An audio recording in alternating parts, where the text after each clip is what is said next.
Have you heard of the science of reading? Are you a teacher seeking to deepen your understanding in order to enhance your students' learning experiences? If so, you're in the right place. Hello there. My name is Ashley Cloer, and today we will be discussing the science of reading along with the components necessary for teaching students how to read. Let's get started. To begin, what is the science of reading? Science of reading, or SoR, is research that highlights the process by which children acquire reading skills, along with the teaching strategies that educators should implement to support their learning journey. It is based on research that looks at how the brain maps speech to print, and it draws from different areas such as psychology, linguistics, and neuroscience. It guides explicit, systematic instruction in these key component areas: phonemic awareness, phonics, fluency, vocabulary, and comprehension. Why should we use SoR?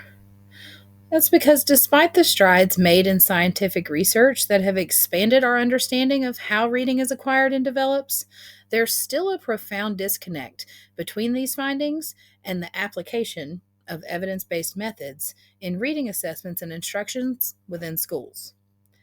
Educators should utilize the components of SoR to deliver effective literacy instruction, as it's rooted in research and it explains how students learn to read. By leveraging this knowledge, educators can enhance student outcomes, offer improved literacy support, and deepen the grasp of effective teaching strategies. This approach is more than just a trend. It's a reliable method for helping students of diverse backgrounds and abilities build strong reading skills. The science of reading emphasizes that skilled reading is built on two essential components: word recognition and language comprehension. A model, known as the simple view of reading, was developed by Go and Tunmer in 1986. It explains how these components predict reading comprehension and fluency. The simple view of reading is represented by the formula: decoding times language comprehension equals reading comprehension. Here's a breakdown of each component. In decoding, it refers to the student's ability to accurately and automatically decode words. It includes phonological awareness, phonics, decoding, and sight recognition. Language comprehension involves understanding spoken and written language, including vocabulary, background knowledge, syntax and grammar, verbal reasoning, and the understanding of text structures. If either word recognition or language comprehension is weak, then reading comprehension will suffer. For example, a student who can decode well but doesn't understand what they read, they have strong word reading fluency but weak language comprehension, they're going to struggle with reading comprehension. Alternatively, a student with strong language skills but poor decoding also won't comprehend a text well. Only when both word reading and language comprehension are strong can reading comprehension flourish. Instruction based on the science of reading includes a structured, evidence-backed approach designed to enhance children's reading skills effectively. This method draws from decades of cognitive and linguistic research. The essential instruction components are oral language, phonological awareness, phonics, vocabulary, fluency, and comprehension. Research shows that a picture-perfect example of a whole class instruction would highlight the intentional approach to high-quality phonics training. Let's break down each section and see what they look like in action. For language, oral language instruction in the classroom involves several key components, such as academic discussion, storytelling, think-alouds, and questioning that promotes higher-order thinking skills. Phonological awareness in activities include observing, segmenting, and blending sounds, engaging in rhythm, rhyme, and syllable games, as well as enjoying quick, playful warm ups.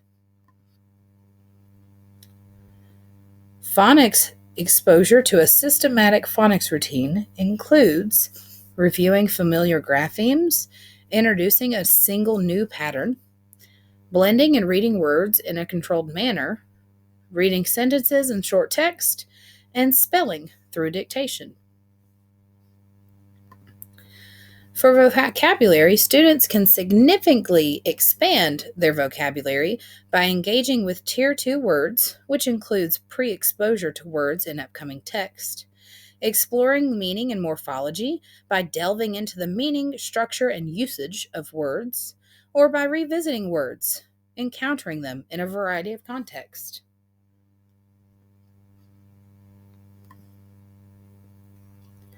To enhance reading fluency, teachers should demonstrate expressive reading. It is important for students to engage in repeated, guided practice while working towards short term, timed objectives. Comprehension develops at three key stages: before, during, and after reading. Effective strategies to enhance an understanding include activating and building on background knowledge, which entails readers connecting with their prior knowledge to set a foundation for new information. Think alouds help demonstrate inference and questioning processes through verbal reasoning. And discussing text structures and author's craft help to explore how the text is organized and the techniques that the author uses to engage or inform the readers. A breakdown of timing shows that whole group instruction time could be incorporated diverse elements of language instruction, broken down in this model below: 15 minutes of oral language and sound play, 25 minutes of systematic phonics, 20 minutes guided or partner reading, 10-minute vocabulary spotlight, and a 10-minute knowledge-rich read aloud. If your ELA block does not allow for 80 minutes of whole group instruction time, these times will need to be adjusted accordingly. However, each component is essential and no one portion should be eliminated. For small group instruction, seeing that small group time is limited, it can be difficult to incorporate each section above to quality standards. Therefore, a leading pioneer of guided phonics instruction, utilizing the science of reading, Tara West, has designed a modified schedule that offers educators a way to focus on essential skills during targeted instruction. Tara West suggests that you do 2 minutes of phonemic awareness, 13 minutes are spent in systematic phonics, such as learning a new skill, mapping words, and differentiating dictation or word chains. And the final 10 minutes of your small group time would be spent using decodable text to do guided or partner reading. The science of reading continues to utilize a tiered model of instruction, which is structured as follows. Tier 1 is the foundational level where all students receive high-quality instruction in the general education classroom. Tier 2, those interventions are a little more focused and delivered in small groups to address specific learning needs. And on Tier 3, interventions are highly personalized, often involving one-on-one assistance to help students overcome significant learning gaps.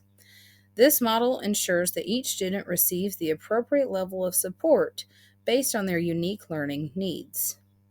It's crucial to regularly assess students' skills, focus on differentiated instruction, frequently monitor their progress, and adjust teaching methods as needed to ensure students advance in their journey as readers.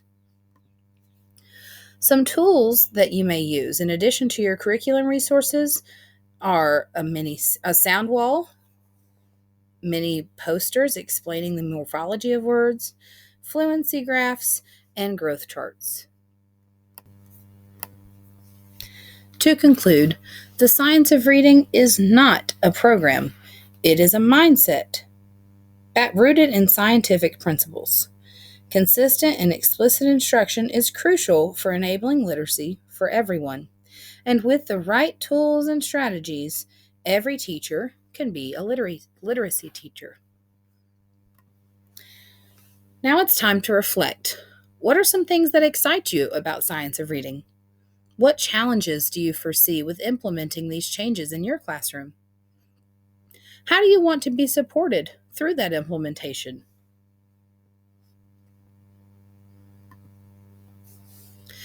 The next steps, choose an action and let's put it into motion. Think about your current practice and audit it, compare it to the 6 pillars of science of reading. Structure up those daily routines and see if you can alter and implement some new changes that more closely align with SoR. Plan your next date where you're going to assess your students to determine where they're at and what skill they should be working on. And tomorrow, let's share one takeaway with a colleague about the science of reading. Thank you for watching. If you have any questions, please leave them in the comments and I'll be sure to answer.